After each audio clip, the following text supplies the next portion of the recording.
All right, let's see. Welcome everyone to another episode of Modern Wong Chat, where I talk to my friends and from different industry, and it's actually very. I feel like it's great for me currently. If I'm not doing this, I'm sure I'll go crazy in quarantine, and I'm glad I get to talk to friends. Sometimes I even joke like, this show is not even live, it's not even recorded. I'm just want to find an excuse to talk to friends. But no, not really. But they're great. So I'm glad that they also enjoy talking with me, and we have a good chat, talking about how we got to where we are, what we do, and as always, you can watch this on live on Twitch. From Tuesday to Thursday at 7 p.m. Or you can watch this on YouTube, listen to it on Spotify, listen to it on iTunes. I am also working on creating more bonus content for Modern Wong Offline, which is like a off-stream kind of like talk with my guests a little bit more. So you can also find that maybe on my Patreon if you want to support. Anyway, today we have Trisha or Trish. I actually just asked her right before the stream, like what should I call her? But apparently both works. I don't want to butcher her last name. So I'm just gonna let her tell me that herself. Like I feel like I know for sure, but not sure enough for me to be like, yeah, I'm not gonna mess that up. So you know what? Let me just bring her on so she can tell you herself. Let's see if this will work today. Yesterday was extremely laggy, so this wasn't working. Let's see. Fingers crossed. Okay, loading. There you go. Hello, Trish. Welcome to the stream. Hi, thank you for having me. And you totally know how to say my last name. I believe in you. Take your best guess right now. No, what? So if I just break it down, it's gonna be Hershberger? Yeah. Okay. Whew. That's it. It's just like hamburger, but with a Hirsch in the front instead of a ham.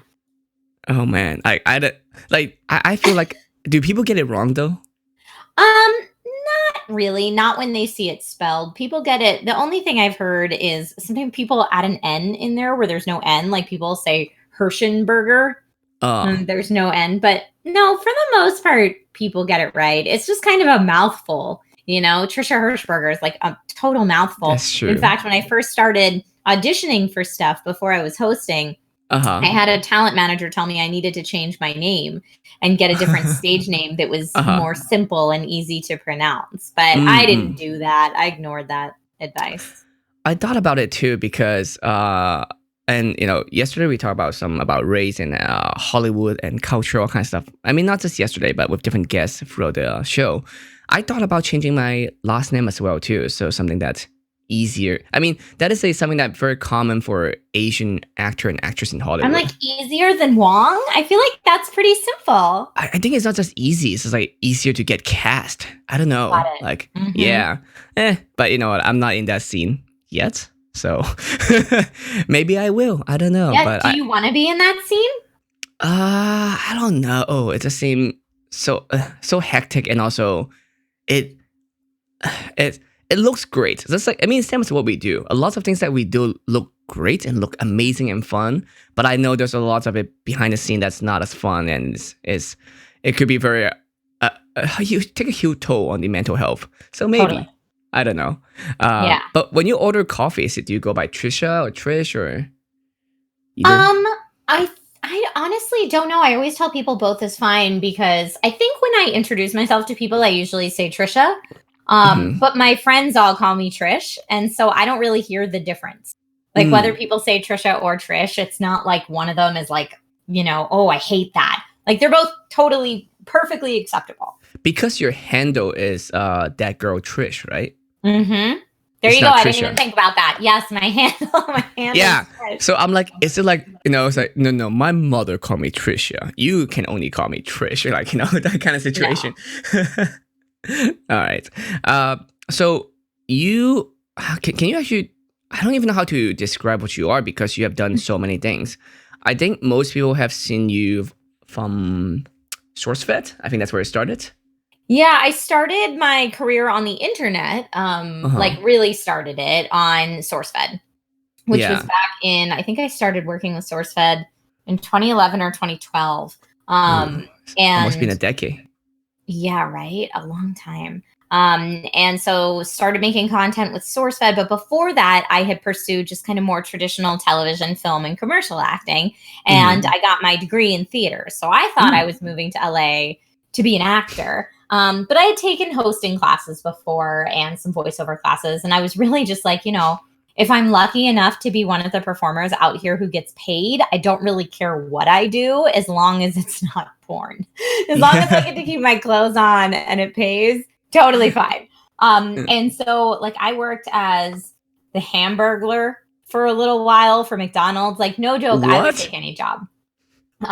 And so then I kind of tripped and fell into YouTube. I went on an audition for online news host that I didn't know what it was for because it didn't really say what it was for. And at this time, SourceFed was like in its very infancy. Oh, yeah. I think there had maybe been 3 videos put out on the SourceFed channel, not SourceFed Nerds, SourceFed proper at the point that I auditioned. So it was like, and I think they were still calling it 20 minutes or less. That was before they changed the name to SourceFed. So I auditioned and they asked me what I knew about technology and video games, which was really odd for a news hosting audition. But, I happened to really like technology and video games, so I had a lot to say.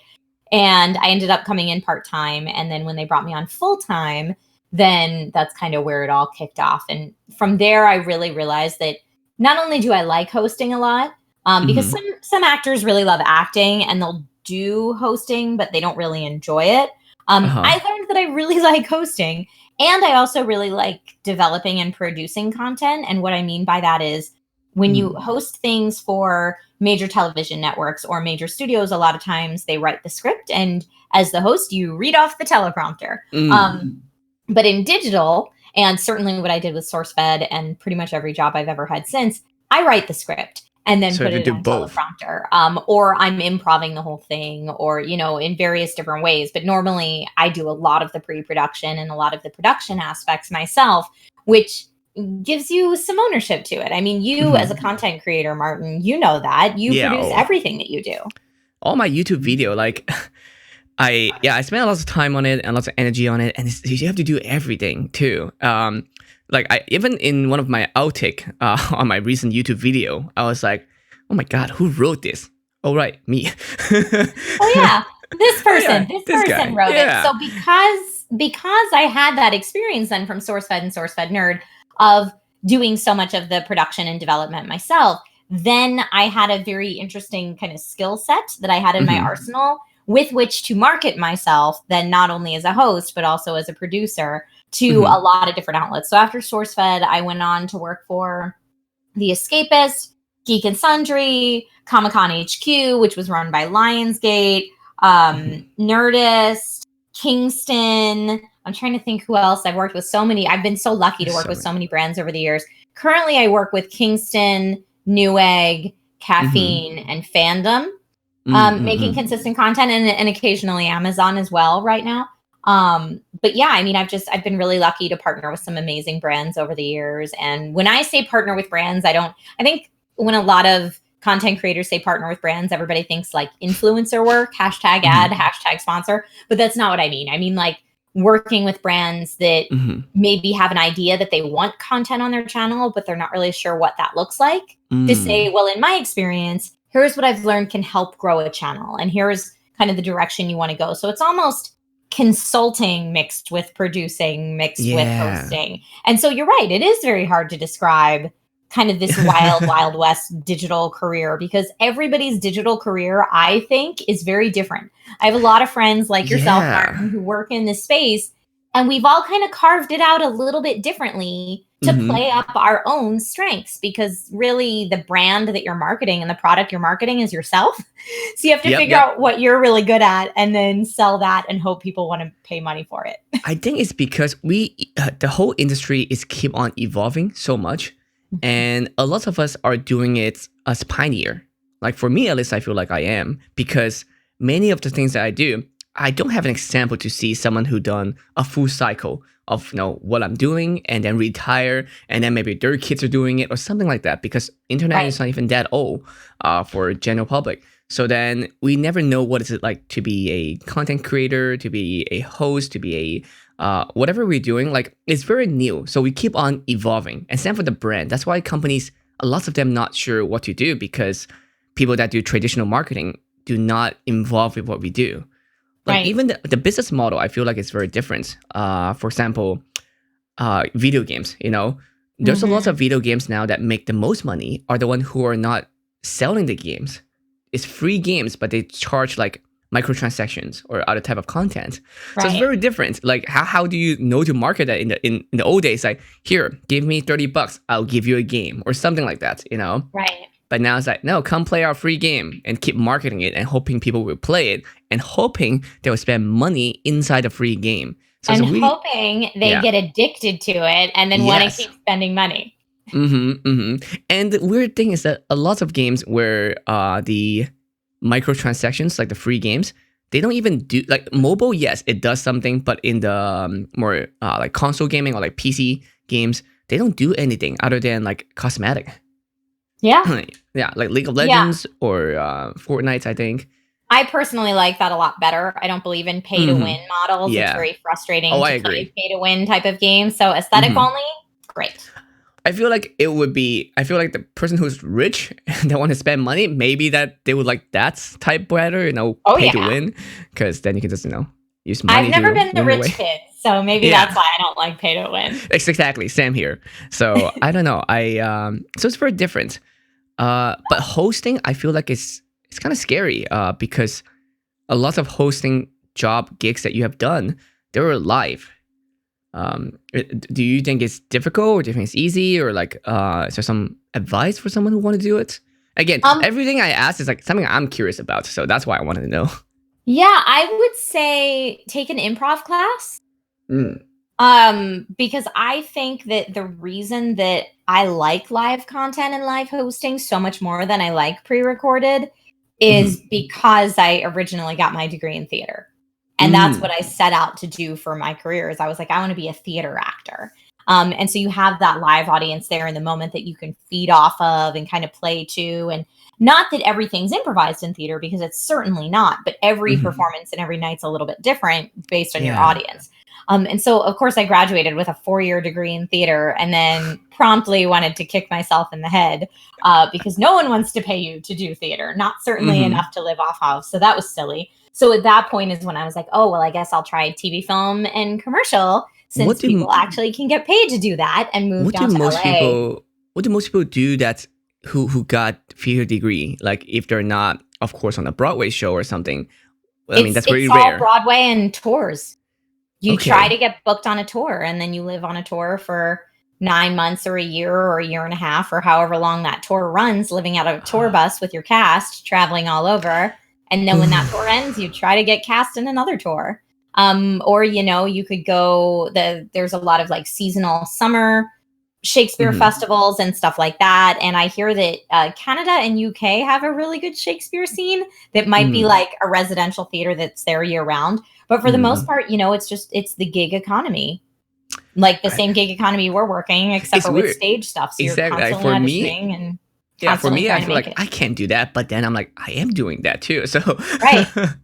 Yeah, you are doing that. I just realized that like, even if you're lucky enough to be booked on Broadway every single week, like as soon as one show ends, you're booked on one that starts the very next week. So you're getting paid 52 weeks out of the year.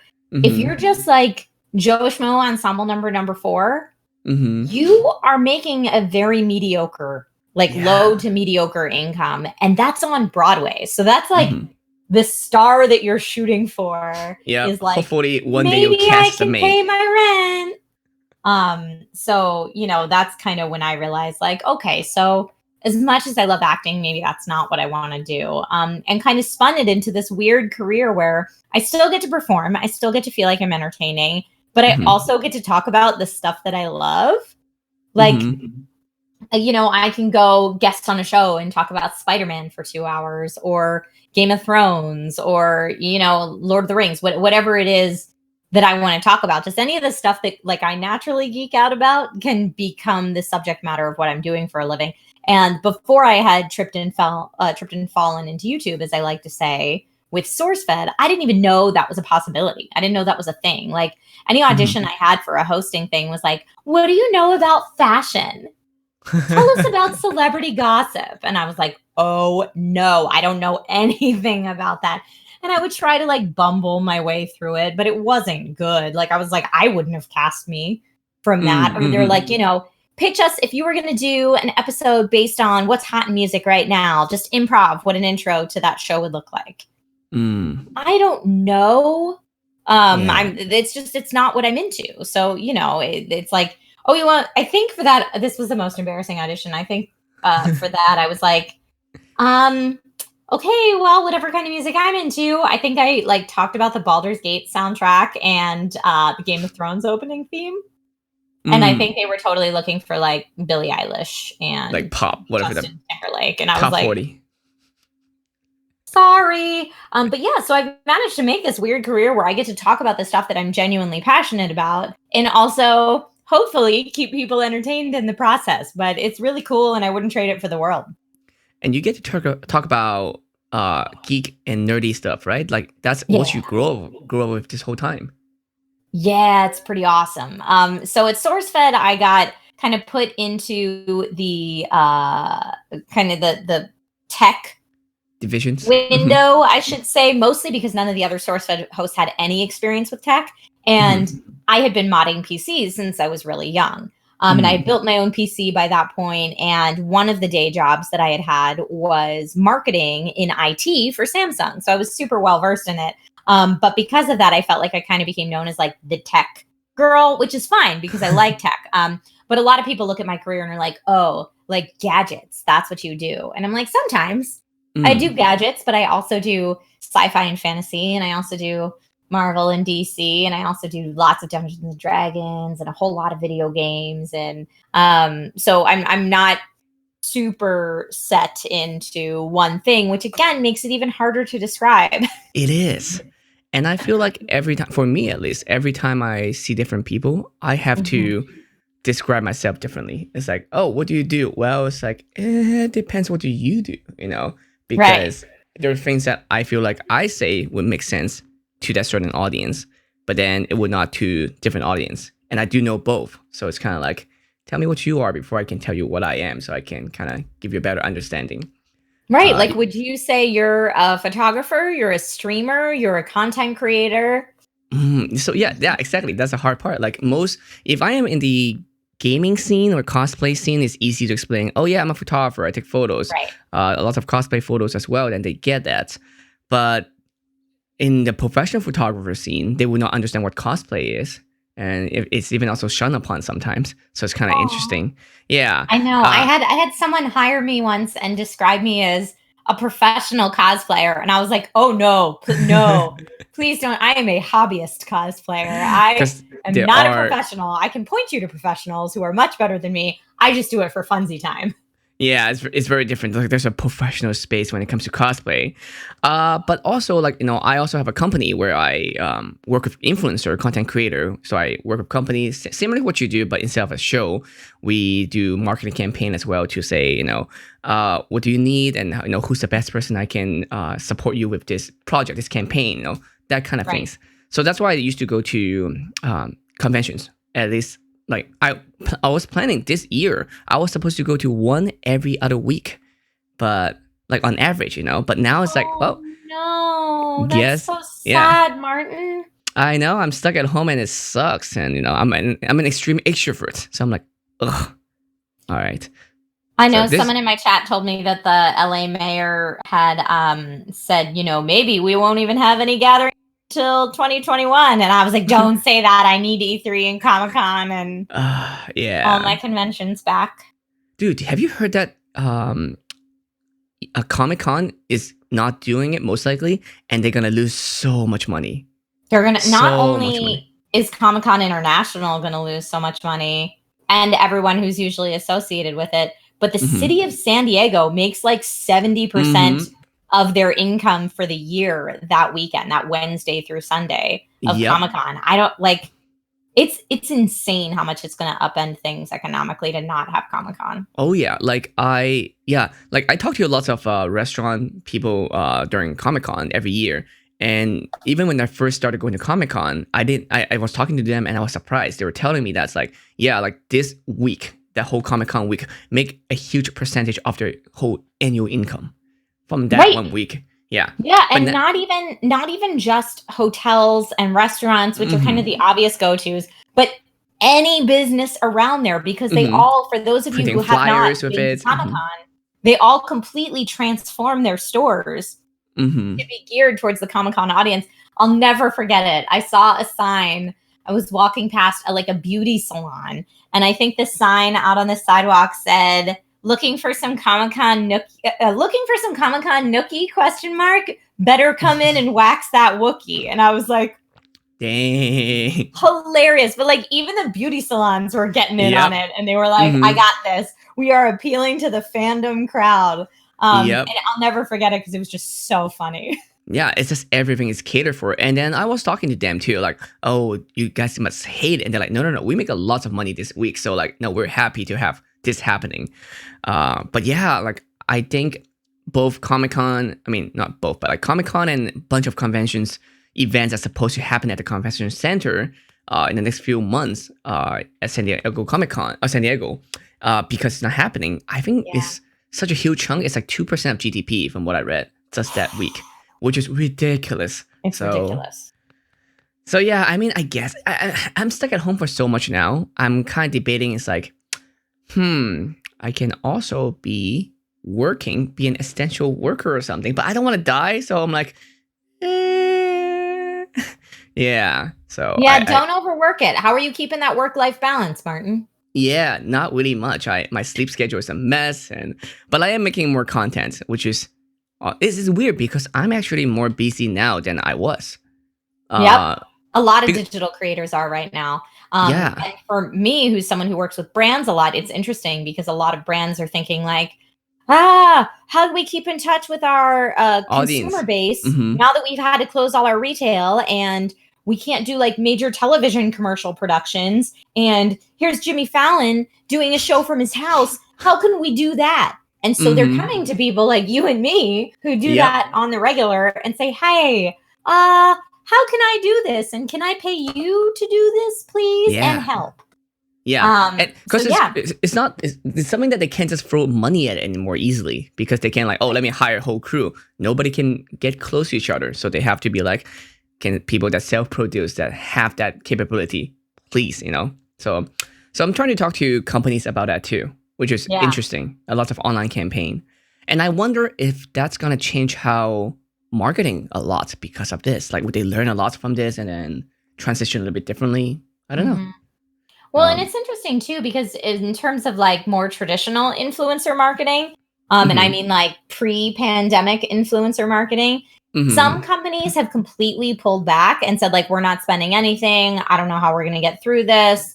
And kind of, I guess, think of their digital and influencer marketing as maybe their extra spend for the year. So they're cutting it. Whereas other companies are like, cool, we're taking everything we have and dumping it into digital and influencer marketing, because we're going to come out ahead, and that's what's hot right now. I guess that's what I'm thinking too, because a lot of companies who were either doing like ads campaigns, shooting ads like in LA, or they were going to conventions even, and they're not doing those anymore. So they got to have a budget that they were planning to do it. So I was like, where's that money going? Like, it's going to go to us, or like, are they like, oh, they're not going to even make enough money because people are not spending anymore. So then they have to pull back everything. So it's kind of like I think they're not even sure because nobody's sure. Yeah. There's no end date right now. Yeah, nobody's sure. We have no idea. It's something that, I mean, I will be able to tell the next generation. I feel like it's like part of like a war story kind of thing, Like, oh yeah, back in my days, we have done this thing where we have to quarantine and social distancing, those terms. I know my grandmom just turned 103, and so I was like, so she was around for, what was it, the Spanish flu? I'm trying to think. Yep. Yeah, which is nuts. When was the Spanish flu? I'm gonna do a quick. It's still around, you know that? Tell me it doesn't go away. 1918 was the Spanish flu pandemic. So Oh, I'm yeah. like, Grandma lived through that, but I unfortunately cannot go visit Grandma right now to ask her about it because she lives in a senior community. And it's like, don't go there, please. Don't Yep. expose anyone to anything. But I just recently wrote her a letter. And if she is able to write back or like dictate to someone to write back, I would love to hear what she thinks about all of that and history repeating itself, if she even remembers. Also, writing could be tricky too. Like, like small little word, like paper and like, pens can't really see too well once you get too old. Oh, yeah, totally. And she does not use technology. So like typing on a keyboard to write a letter is not a thing.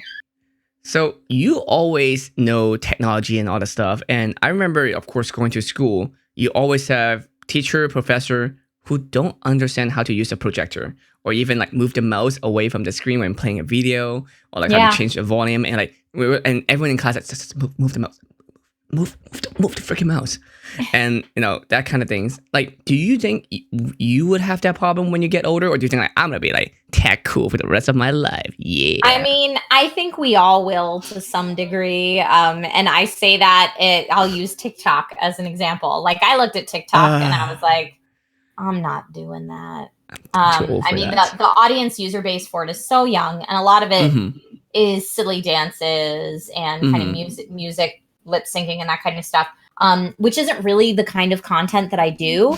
Not to mention that when I look at like my YouTube demographics and my Twitter demographics and all that stuff, I know that predominantly my followers are around my age. Like my followers, I think my biggest age group is 24 to 35, with my second biggest being 18 to 24. So if TikTok is like, we've got that 13 to 17-year-old demographic, those aren't the people that are currently following me and where I currently have an audience. And how much time and effort would I want to spend in building a whole new demographic audience? And also, they're not consumer, most likely. At least not what your outer contents, right? Because like you'll be selling, let's say you're helping new eggs, like, oh yeah, we're pushing a new keyboard, a new hard drive, Those kids don't need a hard drives. And they're not going to spend like $300 on like a 14 terabyte hard drive. So right. Exactly. Yeah. And not that, like, what would that even look like on TikTok? Check out this keyboard, like, how could you, I don't know. But anyway, so I say that to say that, like, I have not really paid attention to TikTok. I watch my friends' funny TikToks when they post them on Instagram, and that's about it. But when my tiny human gets older, there's probably going to be something like the app TikTok that I have intentionally chosen not to pay attention to. But he's going to be like, oh man, Mom, you don't even know how to do this. And I will seem like that ancient person that doesn't understand technology. So I'm sure it'll happen to all of us eventually. But I'm certainly still going to be into the stuff that I like. I have a feeling that I will have to be really, really old before I don't know how to use a PC. I think like I am, it's not, as I grow older, I realize this thing. It's not that our parents don't know the stuff or they or are too dumb or whatever to figure it out. It's just that they don't have to care. When you're younger, you have so much free time. You're going to learn all this random stuff that might not be necessary in life, might be, but then at a certain point in life, it's like, I have to focus on other stuff, like work and things. And like, I don't need to learn how to play Fortnite or do a TikTok, Right. I just did a video actually, and my editor's editing right now is me reacting to TikTok, photography TikTok. So some good, some bad. Photography TikTok? What does that even look like? So my TikTok right now is completely photography because the algorithm know that I saw a few things and I keep watching it on loop because I was doing that, especially after I did that video. Like all my TikTok right now is 90% are all photography related. I'm gonna open it right now and see what's the first one is. This girl's like doing putting a backdrop and then showing different photos that she did and teaching you how to use different camera. She's doing self-shooting right now because in quarantine it's kind of hard to show because I'm at focus here. But yeah, so it's different. Actually maybe bigger screen. So yeah, you can see that she's doing her editing and showing off. And most of my TikTok right now should be photography. This one's on music. But yeah, I have a lot of like this one's teaching you how to shoot maybe with a cell phone, doing transitions. Just a lot of them are photography based now. Some of them are traveling for me, travel/photography.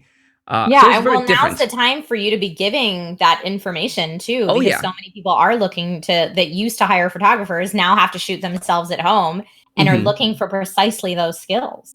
So I'm planning to make more video teaching people how to do self shoot as well as like do creative stuff at home and editing. Editing is a big part, but it's hard to teach. And as you said, this is a younger demographic, so it's very different. Something that frustrates me all the time when I see photographer posting about their editing technique, and then the kids will be like, "What software is this?" And then people is like, "Photoshop." It's like, Photoshop is too expensive. I like, it's like $10 a month, but like, is it that? Like, I mean, I'm not a kid anymore, so I don't know the maybe money concept. Same as that. Maybe it was too expensive for me too if I was that age. But $10 a month, that's like cheaper than Netflix, you know?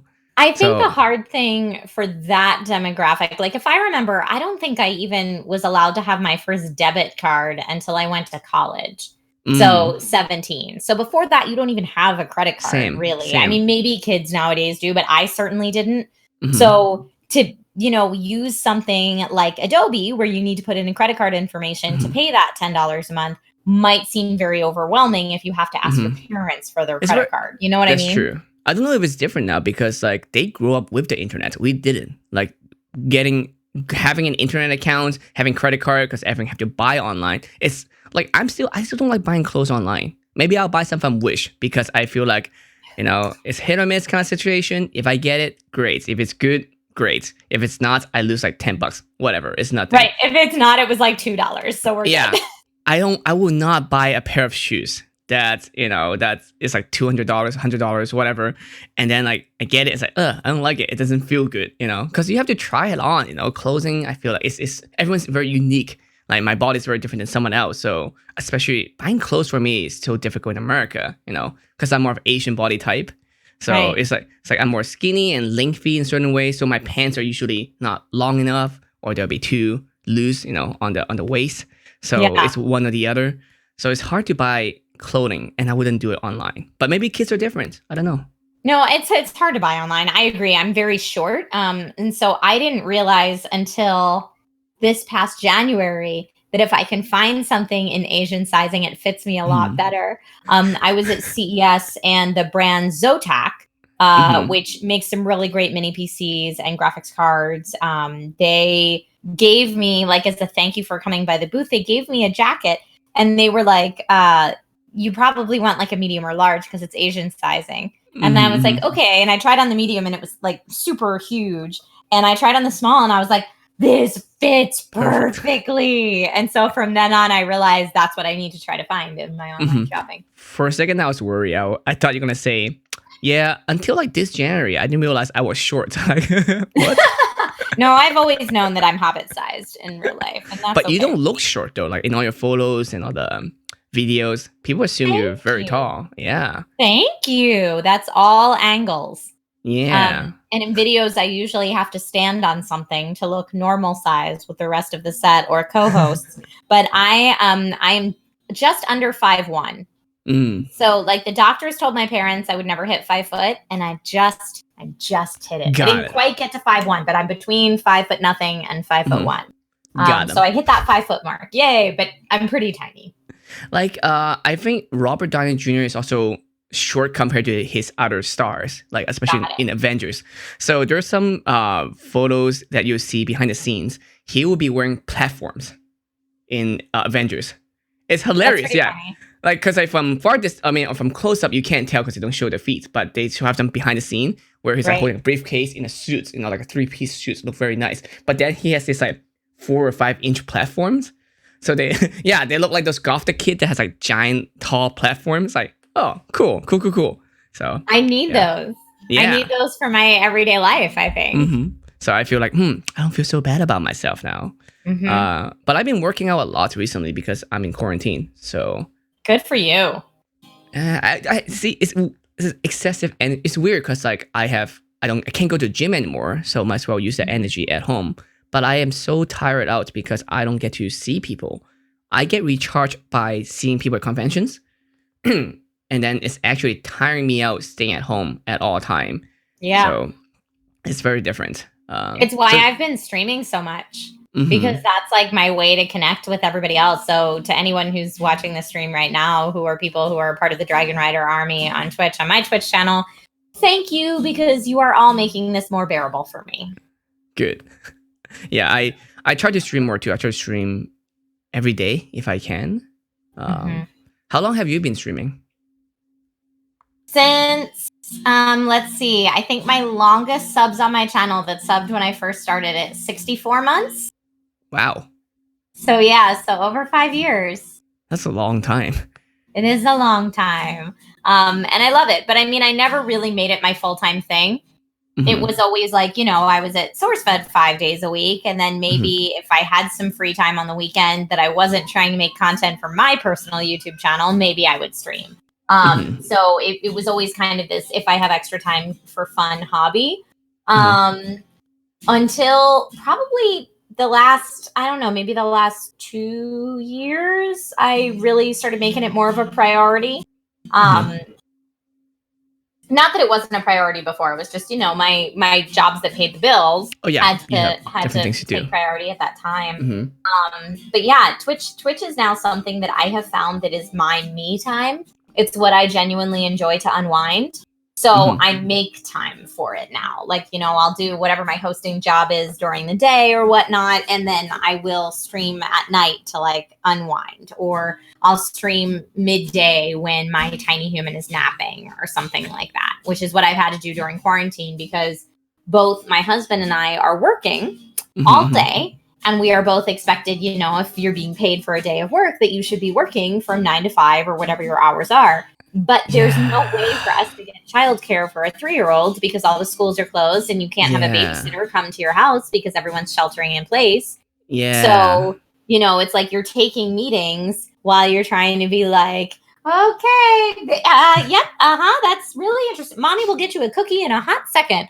Like it's kind of very overwhelming. So he still takes a nap, thank goodness. And that's when I've been streaming. Yeah. Is it difficult? I feel like, because, I don't have a kid yet, but I wonder how difficult it is during quarantine. Because, again, as you said, you have to do your job, but then you're also making sure you have to take care of them. But also education, at least for your kid is still at a younger age. So hopefully it's not too difficult. But once you get to maybe like, older grade school, like at least 6th grade to like, 12th grade, like that range, that get tricky, right? Yeah, I mean, I'm not teaching him geometry or anything at this point, thank goodness.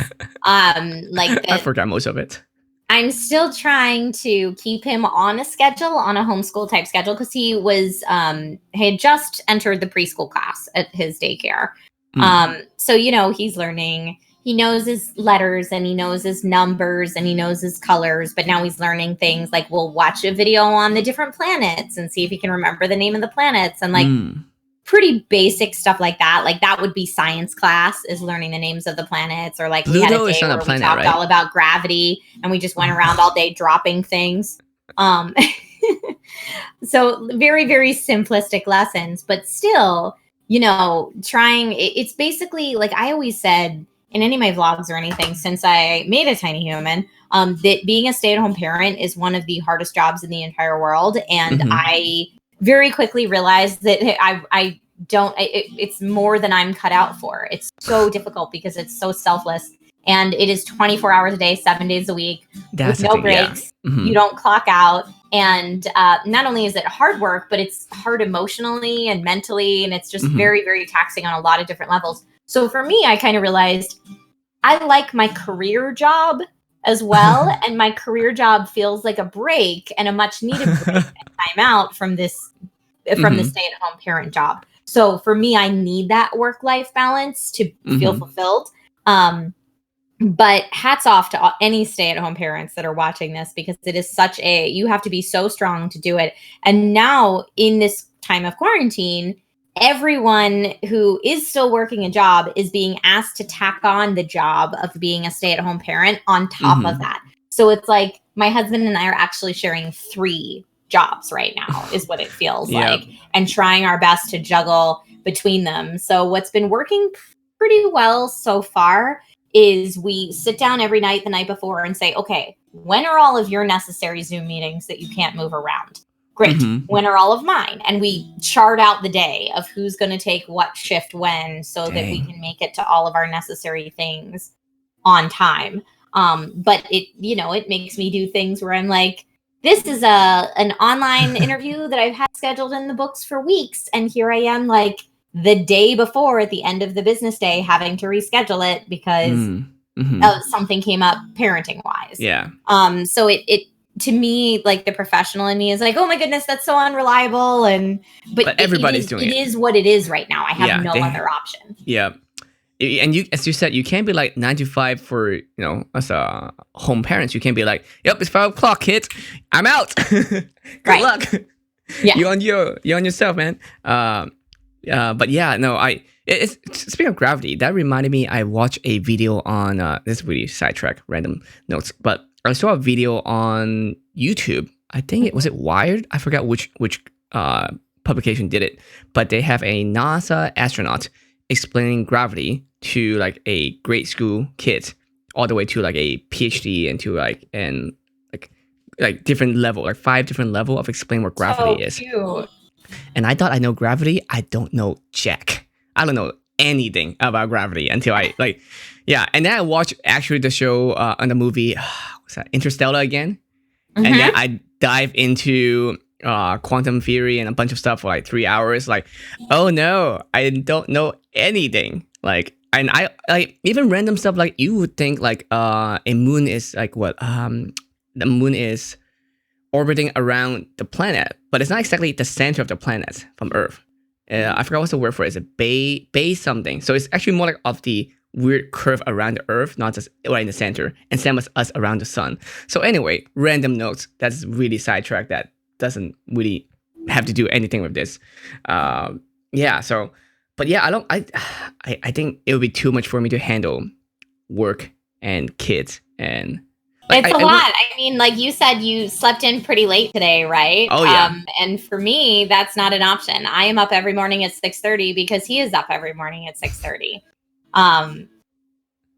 And that's like, he keeps me on schedule. He needs to have breakfast at a certain time. He needs to have lunch at a certain time. He has snacks in between meals, and he goes to bed at a certain time. And, right now on top of that, we're potty training.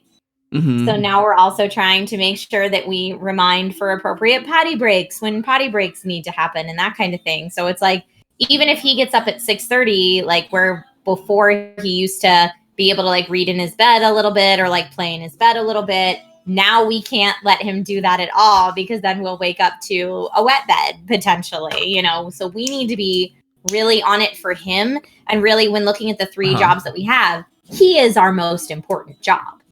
Is he enjoying having parents at home? Like, is it like, does he first of all, does he understand what's going on? And also, like, does he like it?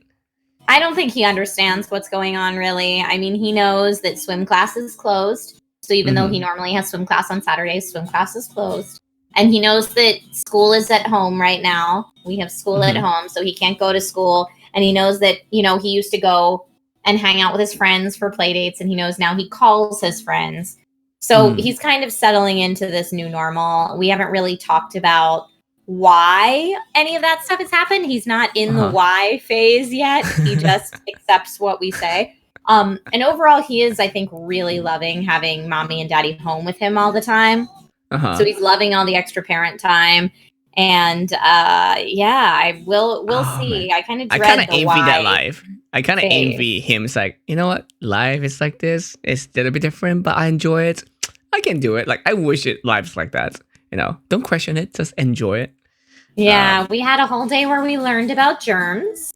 And we learned about, that washing hands. When you sneeze in your hands and then you touch something, you're sharing your germs with that thing. And while usually sharing is good, sharing your germs is not good. So we're, talking about washing your hands for 20 seconds and all of that. So he's learning that stuff, but I think he still doesn't get it. Yeah. I mean, again, I don't have a kid yet, but I feel like I will try to overteach my kid accidentally in the beginning, and I'll get frustrated for like, what do you mean you don't understand this? It's Econ 101. It's opportunity cost. You can do this. But let's switch gear a little bit. I want to ask you about tech stuff, because you're very tech savvy, of course.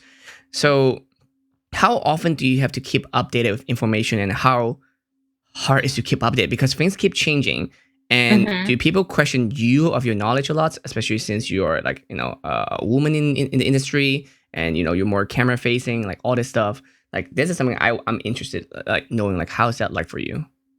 Yeah, I mean, I think anytime people see someone on camera that is other than whatever they expected to see, they have kind of a knee-jerk reaction of, wait, this isn't what I expected. Something's wrong here. And so whether they jump to this person's a fake or doesn't know what they're talking about, or and I something other than what they expect to see, because it could be gender, it could be race, it could be sexual orientation, it could be age, anything that's other than what they expect to see. I think people try automatically to figure out what's wrong here. And so because of that, as a woman, especially a woman who's kind of like cute and energetic, people are like, wait, she doesn't know what she's talking about. She's just put here to be the talent or whatever. Not realizing that I do all of the research and writing, and I've been doing this for years, and it's perfectly okay for me to look and sound like I do and still have an interest and knowledge base in that specific field. But I think that that's changing. I think that the more, and I think streaming's helping a lot, but I think the more different types of people come out and say, you like, I'm a grandma and I like video games, or, whatever it is that is other and unexpected, the more we see that diversity, the more people are okay with it, and you get less of that knee-jerk reaction. But yeah, I mean, to keep up with all the tech knowledge, I'm very lucky right now that I do a lot of work with 2 major tech companies, Newegg, as well as Kingston Technology. And so I see you on the work that I do. What was that? Oh, I see you on those platforms a lot. Like whenever they post something, it's like, oh, look, it's Trish. Yeah, cool. Yeah. And so because I work with those companies so frequently, I am kind of forced to stay abreast of what's going on in the tech world. I mean, if a new CPU or GPU announcement comes out, I have to know that for Newegg. If a new, a lot of my Kingston job covers a very wide variety of topics. So, if there's an OS update to iOS, and now the way that you activate your mobile hotspot is different, I have to know that probably for Kingston. The only thing that I'm really not as well versed in now as I used to be is smartphone reviews. I used to, when I was at SourceFed Nerds specifically, and of course when I was working for Samsung, smartphones were everything. And so it was like phone review, phone review, phone review, phone review. And if instead of like Kingston or Newegg, I was working for Android Authority or something like that, then I would be very, very well versed in what's going on with smartphones. Instead, now I can talk about phones, but I can only talk about them as an enthusiast, not as an expert. But like I said, if then I got a hosting job with Android Authority or something like that, and Pocket Now or an outlet like that, it would then become my job to know everything about phones on the market. And I would you still know more than most people, and that's impressive. Phone, I feel like phone, we kind of hit the non-innovative parts anymore. Like it's not as innovative as it can be. Like as it used to be, right? I feel like it was an exponential growth, but I think now it's growing, but still more like plateauing a little bit. Yeah, I mean, Apple really knocked it out of the park with their first iPhone and really changed the game. It definitely did. And then since then, we've kind of been more evolutionary than revolutionary, if you will. So sometimes someone will try to introduce something cool, and a lot of times critics and consumers will write it off as a gimmick until they really understand whether or not it's necessary for life. Gimmick just means cool new trick that probably isn't necessary. Like screen on both sides of the phone, or like a folding phone, camera. The motion gestures, which are like, oh, it's really cool in the commercial when you're eating hot wings and don't want to touch your phone. But like, how many times does that situation actually come up in real life? What do you think about folding phones? Like, do you think that would be the next thing that more common, or it's just like, nobody really want to like flip it? I mean, once they really get it down, I think that folding phones, as far as like the size phones we have right now, like I use a Pixel 4 XL. If I could fold this in half like a compact to put it in my pocket, that would be useful, or to throw in a purse or something like that. If you wear girl jeans who have small pockets, small pockets, that would be something that's useful. But taking something this side and folding it into a tablet, I personally don't know that I would have a use case for that, but some people would. So it just depends on finding that need in the market space and catering to that need and selling that device to that need. I think that foldable screens in general are game changing, which is why, like, when I first got a hold of, I think 2 CESs ago, the first like prototype foldable phone, I was so excited because foldable screens could mean screens on apparel. Like foldable screens can mean so many different things. It could mean a TV that rolls up and down like a projector screen. Like there's so many cool things with foldable screens. Foldable phones certainly being one of them. But shoes? Oh my God. Right? I'm just more and like cool. Shoes that you could program whatever you want on them, or shirts you could program whatever you want on them. Like it opens up a whole new world of digital marketing, and like I like the possibilities that foldable screens give us. I don't necessarily think anyone's nailed a foldable phone that everyone has to have just yet. Samsung is really trying to push it. Lots of Chinese phone manufacturers are trying to push it. I think it's different for how people used to, because in America, in most places, like not big city, I feel like maybe not, because then you either have a tablet or have a phone, you don't really need a foldable phone. But I feel like it's different for people who are always like commuting, like on public transit, maybe that would be different, because like if you're on a subway or on a bus, you might feel different to like, read the news on a bigger thing, like instead of newspaper, then you feel more, but instead of bringing extra tablets, maybe, I don't know. So, maybe. Yeah. So maybe we'll see. It's cool where it could go. I see someone in chat, Jungle Jim, brought up a water park review. Yeah, I used to be really into waterproof phones because I love swimming and I love going to the beach. It's part of, why I moved to California. And so when the whole idea of having a waterproof phone came out, or very water resistant, if it had like an IP67 rating instead of an IP68 rating, I was all about it. And I was lucky enough to have an in with AT&T at the time, or a marketing agency that worked with AT&T at that time, who was like, look, we will lend you a test device for the day to like do whatever you want with it. Like soak it, take it in the ocean, like give it your worst and see what happens. And so because it wasn't my $500 or $600 device, I could totally do that. And it was okay. And so this marketing agency would take me and a group of other tech people, a bunch of other tech creators, to a water park for the day and give us all loaner phones for the day to do our worst with. And so then it was funny because then, of course, we'd all be there together and be feeding off of each other like, oh man, what did you just do? I'm going to do that now. And like helping each other film and stuff like that. So I did a couple years of waterproof phone water park reviews, which is really fun. Question then. I know this is not a tech review show or whatever, but I just want to know, can phone go into the ocean these days if they're waterproof, but it's salty water? They should not. Because salt water might corrode it differently, right? Yeah, well, because there's salt particles in that water. Yeah. So if it's waterproof, it might not necessarily be salt particle in your waterproof. There's also pressure that you have to worry about. So if a phone is rated to be submerged in water so many feet up to so many minutes, that doesn't necessarily mean that like a jet spray of water directly into the USB port of the phone is a good idea. Can you charge your phone? Can you charge your phone while in the water? I feel like you should not, for sure. You should definitely not. But I wonder if it's doable. I mean, I'm not going to find out, but I've been taking my phone to the shower every night so I can listen to music or like go on Twitter or iTunes. It's horrible. Like you should not have your phone in the room while you shower because steam is more dangerous to a phone than dropping it in the bathtub. Yeah. Well, so far it's been a whole year, I think, and it's been all right. So hopefully it can maintain. I don't know. Hopefully. Hopefully. I do have a Bluetooth speaker, so I might, Hi guys, this is Marty Wong phone waterproof review by Marty Wong showering. New show. No, that's fun. So let's say your favorite gear then. Like, if the favorite thing you'd like to review, what is it? If maybe not phone anymore because it's kind of like I've been really enjoying doing like PC build videos. I think that there's a lot of power in being able to build your own computer. In fact, there's one just over here to the side of me that's my streaming rig. That is one that I built myself right before TwitchCon this past year. And doing videos to kind of show people that building a PC is not as scary as you think it is, and you can do it It's yourself. not.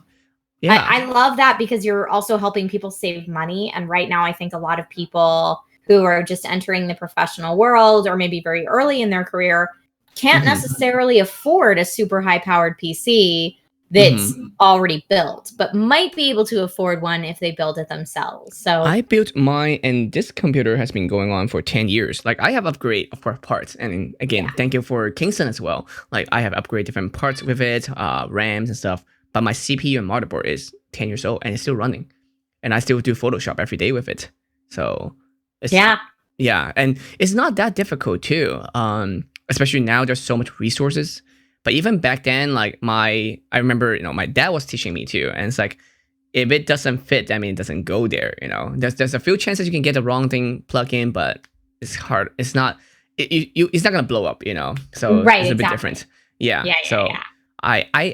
I think it's fun too. It's like adult Lego, like IKEA, but computer. So yeah, that's what I always say. It's very, very sharp and very expensive Legos.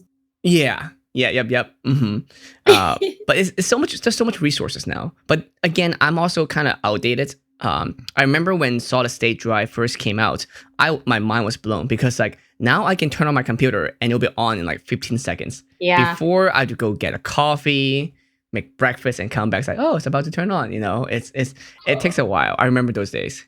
Yep. So when SSDs were becoming something that were more for the everyday consumer to actually purchase, very expensive, but no longer just like workstation computers, but personal computers. That's when I was working for Samsung's IT department. So I was one of the people who went into stores to train the employees on the new products coming out. And Samsung was and is still one of the major manufacturers of SSDs. So I remember then SSDs being priced around $2 a gigabyte. So if you wanted a 500 gigabyte SSD, that was going to cost you $1,000. Yep. It was and really look expensive. how far we've come since then. Oh yeah, now it's like it's nothing. Anyone should buy an SSD like for your desktop. Crazy. Amazing. Yeah. And yeah, but now it's also on what? M2, M.2? M.2. Yeah. So I'm actually not too familiar with what those are, but they're even faster, right? Yeah, they kind of look like a little stick of gum. Yeah. They look like So they're real tiny. Small. They're very, very easy to install. They install right on your logic board. And so they're actually really, really nice upgrades for laptops. If your laptop doesn't have an M.2, and a lot of them have slots for M.2. And it's newer technology. So I say always future-proof and go newer if you can afford to. Yeah. And most people don't realize this too. A lot of tech company, they are specialized in certain things and they'll keep making that. Like even iPhone, I think most of the memories in there are Samsung's hard drive. If I remember correctly. Yeah. So, and a lot of the companies work together. I was just reading that Google and Samsung are pairing up to make their own system on chip. For their phones instead of using Qualcomm's, which is big news because Qualcomm is one of the major players for that as well. So I mean that's the kind of stuff when I say I'm still into it as an enthusiast is like don't get me wrong, I'm still reading PC Gamer and Engadget and all of the publications that I read, but I just read them for Funsy Town. I'm not going to the press briefings and that kind of stuff unless it's directly for one of the shows that I'm working on. Do you get excited for CES every year? Like, is it still very like, ooh, cool stuff every year, It is for me. I know most people hate it. Every year I hear, CES is coming up. But I actually really like it because I feel like you get to see technology that probably won't be consumer facing for another 3 to 5 years, if ever. Sometimes some of them are concepts. Will totally blow your mind. That's still in very, very like pre-concept phase, and then it never makes it to production. But I'm so glad that I saw it that one time 8 years ago because what a cool idea. There are things that I would look at as like, oh my god, does your marketing team understand what this can do? This can do so, like, it would be game changing if you guys know how to market it. And then they never used it. I'm like, why? I know. It's frustrating. Yeah. I know. I feel the same way every year, Martin. You should, like, I haven't looked at your YouTube channel a lot recently, but you should maybe start, like, do a special category that's do unboxing stuff. I did like the first. I never do unboxings. But I did an unboxing. Alienware recently upgraded my gaming PC. I was using an Alienware Aurora from 2016 that I loved. That was doing great. Oh, they've been hitting hard everybody. Alienware has been doing, like, I have lots of friends who are getting desktop from Alienware, so they've been. Yeah, that's what Alienware was like. Hey, we got something real shiny. We want to send you. So okay. And I told them my rig from 2016 is still great. It's awesome. I can't stream and run a game off of it at the same time if it's a very high intensity game. But they were like, okay. And then this big box just showed up at my doorstep. So I did do a live unboxing on my YouTube channel. But yeah, I mean, that's a great idea if I have time. And the other hard thing with unboxings is unless you reach a certain level where companies are sending you stuff, then you're spending tons of money if you're buying tech just for unboxing and review videos. It's part of why I never reviewed iPhones, because Apple doesn't, I mean, they have a small group of people that they work with, but really they don't send out review phones or review devices. Yeah. And I can't afford to spend $1,000 every time I want a phone to make a YouTube video. I just can't. So, you know what's strange? I just learned about this too. I have one of our friends, I think you know her too, but Apple apparently, either it's Apple directly or there's another middle company, actually start doing marketing with influencer. They did a couple years ago, I think. Yeah, but even this recent phone they did. And I was surprised. I didn't know about it because it was a funny story too, because she was telling me like because it was when this phone first came out, and she was saying like, I was like, oh, cool, it's a new iPhone 11. And she was like, oh, yeah, I got it from Apple. I'm like, of course you got it from Apple. Like, in my head, I didn't say it, but like, of course you got it from Apple. Like, where else going to get an iPhone from? That's a stupid comment. I mean, I didn't say that, but like, of course, you got an iPhone from Apple. Why is that surprising? But then later that day, we were doing like an activation at a SpongeBob thing. But then later that day, she was like, oh yeah, they were supposed to send me a watch too. I'm like, wait, what? It's like, yeah. They're giving me this phone and they're also giving me a watch. I'm like, what? It's like, wow. Yep. So. Yeah, I was lucky enough to be asked to be on Team Pixel. So Google sent me this phone. And I've been using it for like a year. I've been using it since the Pixel 4 came out. And I like it a lot. And I'm not just saying that because they sent it to me. Like I have other options, but this is what I use every single day. But Google is the only company that does that right now. So if I want to like, ooh, what's the new LG look like? Ooh, what's the new Samsung look like? Ooh, what's the new Apple look like? I would have to either go buy those phones or ask my friends who have bought those phones for themselves if I can snoop on their phone for a little bit and mess with it, which is usually what I end up doing now. Like if I'm going to do any like phone camera comparisons or anything like that, it would be like, hey, Martin, you have an iPhone, right? Cool. I have a Pixel 4. Let's both take a picture of the same thing. And can you send me that picture? Like that's how I have to do it now because I don't have a million phones. They're addictive to watch though. So you should consider maybe starting a review channel. We'll talk about it. I have some ideas. Okay, cool. Yeah, I mean, the real problem with creating content for YouTube is, in my experience, that is the content that takes the longest to produce. Oh, yeah. From start to finish, that is the content that takes the most time.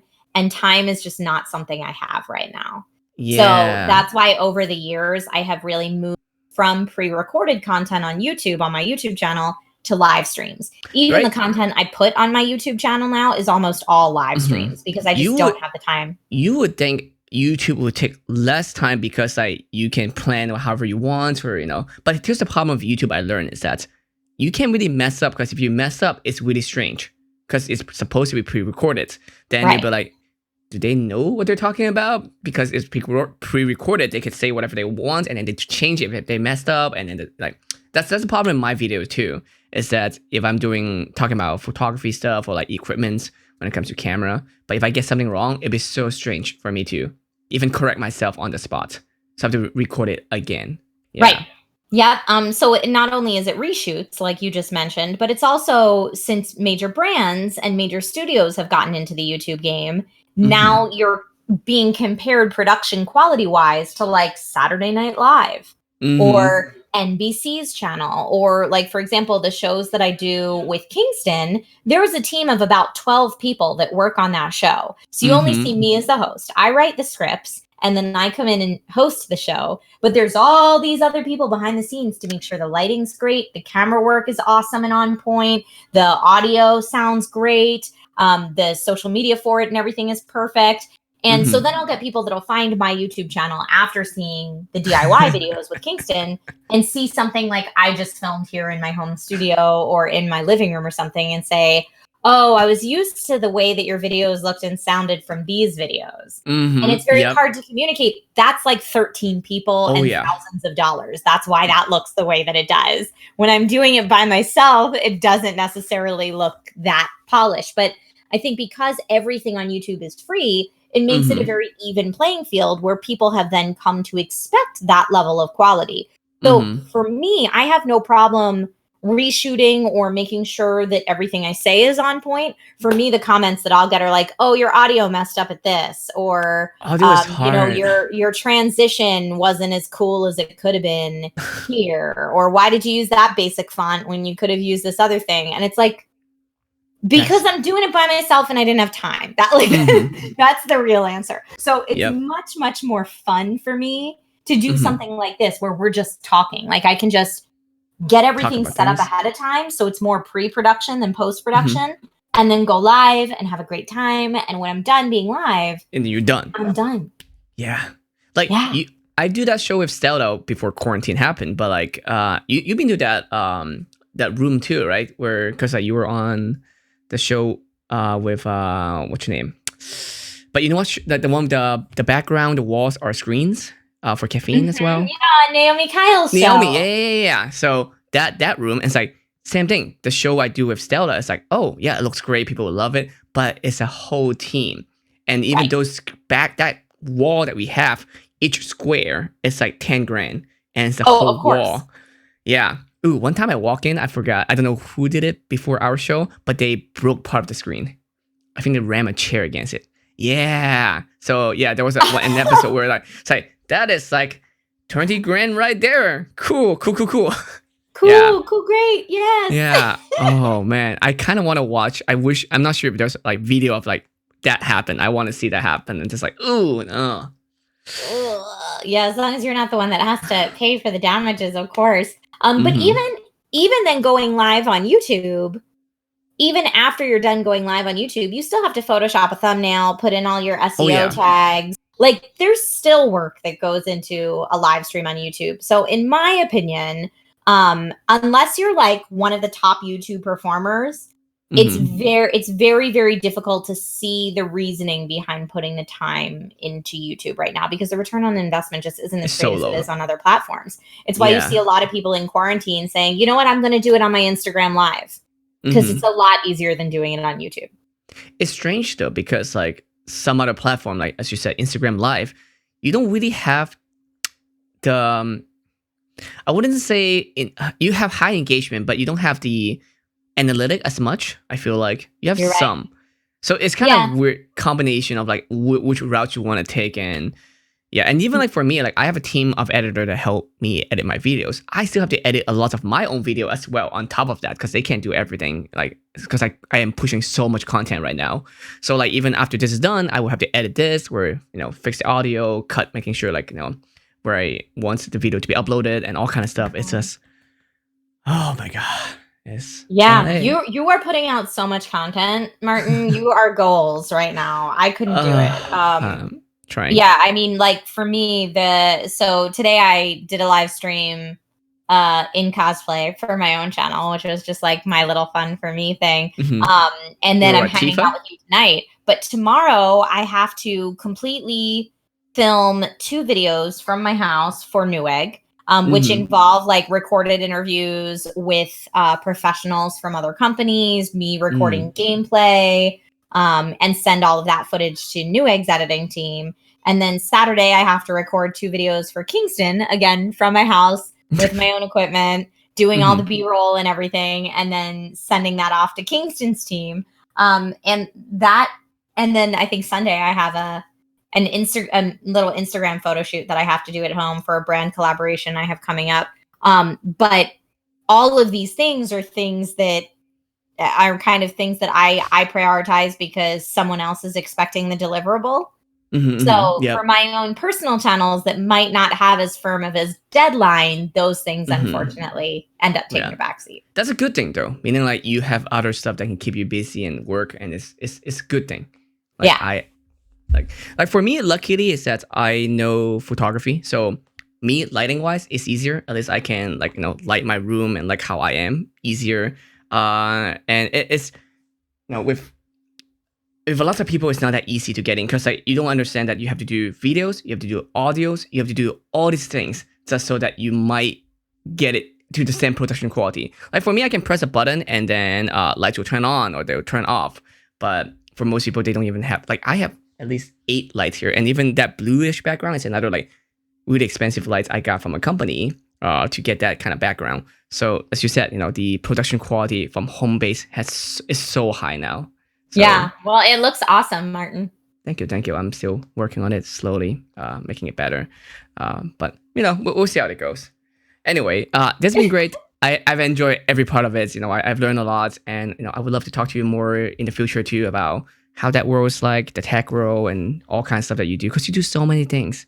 So Martin, you and I could talk for hours, and I feel like as soon as all of this craziness is over, we should schedule a lunch where we just hang out and talk about stuff, because I need to pick your brain about stuff as well. This is for everyone who's watching this. This is what Martin and I do when we get together, swap like industry shop secrets. Yep. Yeah, I think that was the last time we hung out with same thing. I was like, hey, I need to pick your brain, and then it's like, well, I don't know, we just have to talk, and then we did, and then it was great, and like, yes, we have to do this more regularly when this all madness is over. So totally sounds wonderful. Yeah. So how can people find you? If people want to find me online on Twitter, Instagram, and Facebook, I'm that girl Trish with no I in the girl, so it's just that GRL Trish. And on YouTube and Twitch, it's my full name, Trisha Hershberger. Twitch.tv/Trisha Hershberger or YouTube.com/Trisha Hershberger. And yeah, that's where you can find me. And then as far as the content that I make for other brands, if it's on YouTube, I try to playlist it on my YouTube channel at least. But you will also find me on content for Caffeine, Fandom, Kingston, and Newegg, as well as occasionally on Amazon, in addition to my own channel. So that's where you can find me. That's awesome. Wait, did someone took the A from that girl Trish? The I from that girl Trish. Mm-hmm. Oh, I. Wait, is it I? Yeah. So it's that GRL Trish. Yeah. What platform did you first find out that they took that? So then you're like, God dang. Twitter. Ah. Yeah. It was when I went to sign up for a Twitter account. It was actually when I first started working with SourceFed. I didn't even know that they had hired me at that, but I had done a screen test for SourceFed, and they said, if we like your screen test, we'll put it up. And they said, what's your Twitter handle? And I was like, oh, I don't have a Twitter handle. I can barely keep up with Facebook. And they were like, cool, make a Twitter handle right now. What's your Twitter handle? And I went in, I was like, Trisha Hershberger. Oh, it's too long. Crap. T Hershberger. Oh, that looks like Thirshberger. And so I was just trying, and I was like, how about that girl Trish? And I was like, it's taken. And then I was like, how about that GRL Trish? Great. That's it. Take it. And so then once that became a thing on Twitter, then I was like, I might as well try to make my other platforms across the board the same. So I changed my Facebook, like my Facebook fan page thing to that girl Trish. And then when Instagram rolled out, I scooped up that girl Trish very quickly. But that's also my gamer tag on Xbox and PlayStation as well. So it's just become all across the board unless I could get my full name. Yeah. Awesome. Well, this is great. This has been great. Thank you so much for being on the show. Again, thanks for everyone for watching too on Twitch, on YouTube, or listening, Spotify, iTunes, everywhere. And thanks for the support, all the follows and all the stuff. Thank you so much. And so yeah, have a great night, everybody. Thank you so much for having me, Martin. Yeah. Bye.